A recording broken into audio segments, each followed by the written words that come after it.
the actual structure and composition of bhakti-rasa. In other words, the context in which the bhavas exist.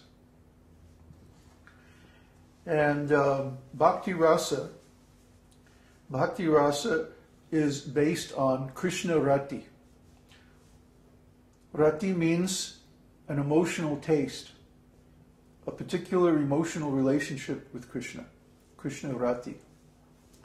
And the Krishna-rati, the flavor of the Krishna-rati, whether it's neutrality, servitorship, friendship, parenthood, or conjugal love, this is called Sthāyi-bhāva. Sthāyi means standing or steady.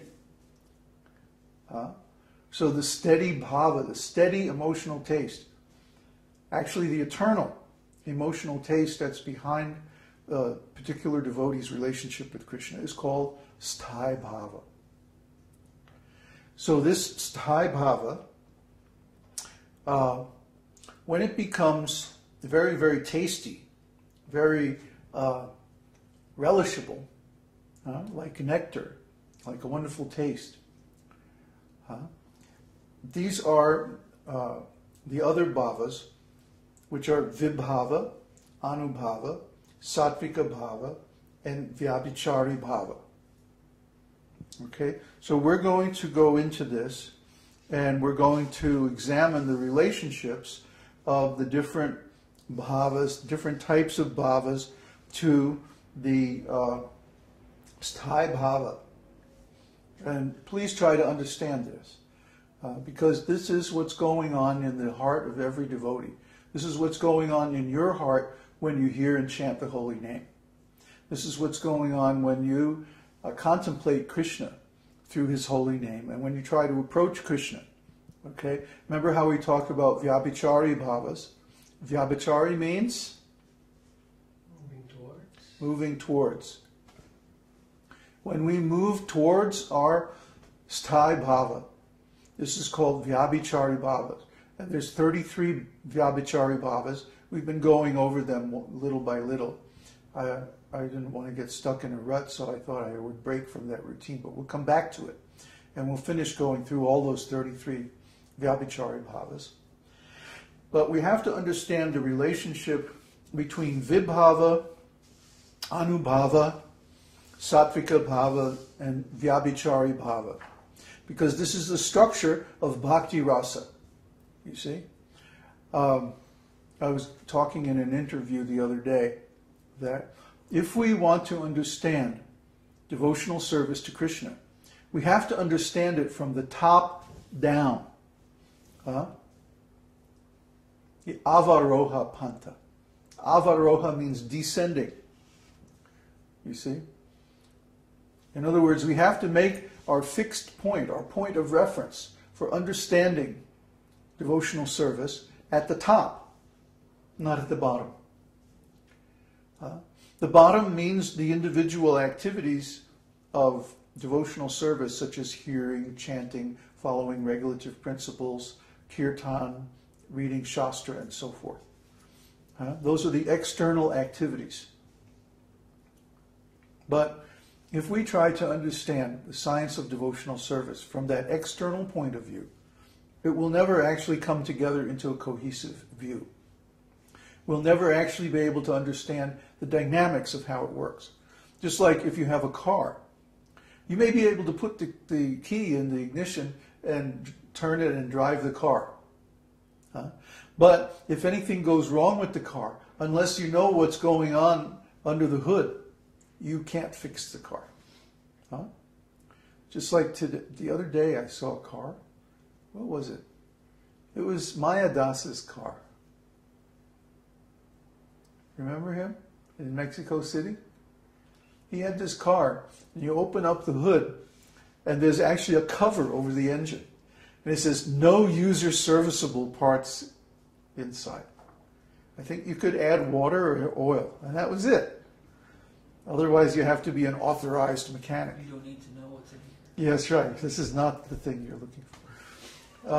But actually, if the car breaks and you don't have the knowledge, or you can't access the internals, then how can you fix it? So if anything goes wrong with your devotional service, if there's any problem in your devotional service, how are you going to fix it? You have to know what's going on inside. You have to know the internals.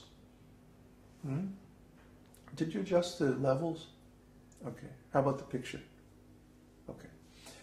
So these are the internals of bhakti-rasa. These are not visible from the bottom view.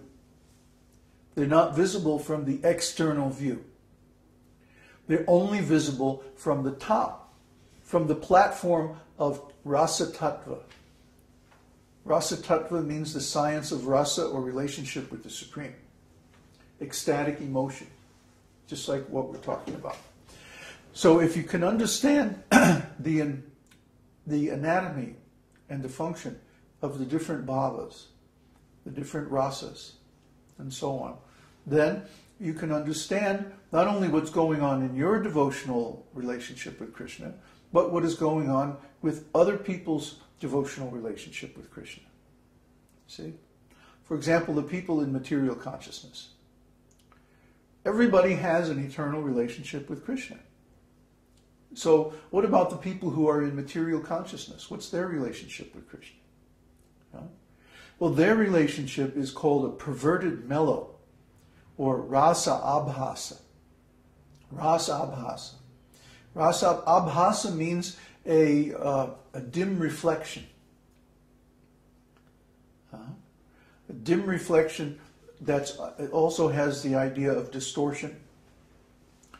So when people have a wrong relationship with Krishna, a relationship that's not pleasing to Krishna, this is called rasa-abhasa.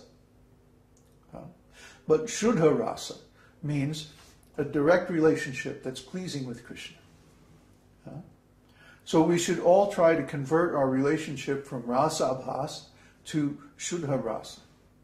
Shuddha means original, pure, perfect. So when we have a shuddha relationship, shuddha rasa with Krishna, then Krishna is pleased and everything goes very nicely. But when we have a rasa-abhasa relationship with Krishna, then there's trouble at every turn. Why? Because Krishna is the underlying reality within everything. So if we're in a conflict with Krishna, or we have some wrong relationship with Krishna, how can anything go nicely? How can anything go well? So there's always going to be problems. So anyway, these relationships with Krishna,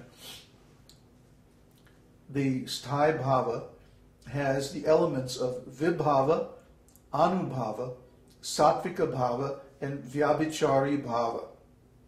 Now, these bhavas all are induced or manifested within the heart by the practice of devotional service. So when we hear, chant, read the scriptures, contemplate Krishna, discuss his pastimes, study his philosophy, perform different kinds of service to him, all of these emotions arise in the heart spontaneously. Okay? You may wonder why, when we're chanting, for example, you don't think about anything bad. You don't think about, all the negative thoughts are erased from the heart.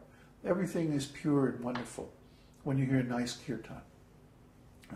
This is because this service of hearing and chanting induces these bhavas of shuddha rasa in the heart. And you come close, you approach your real relationship with Krishna. Vyabhichari bhavas arise in the heart. And because of this, you feel transcendental ecstasy. This happens to every devotee at every stage of devotional service. So we should know these terms and categories so that we understand what's happening to us. We understand our own feelings. The vocabulary of the English language is insufficient to explain all these feelings. So if we can't explain our feelings even to ourselves, we're going to think that we're going crazy. We're going to think that we've lost our minds. I hear this song, Hare Krishna, and I immediately feel some ecstatic flavor of emotion. I must be losing my mind. There's no explanation for it. Well, there's no explanation in English. There's no explanation in Western philosophy. But there's very clear explanation in the Vedas, and that's what we're going to discuss today. I'm reading from my unpublished book, the Bhakti-Nirukti. So Bhakti-rasa is a mixture or combination of 5 components: Sthāyi-bhāva, vibhāva, anubhāva, sattvika-bhāva, and vyabhichari-bhāva. And I have noted this in the post on the forum describing today's satsang.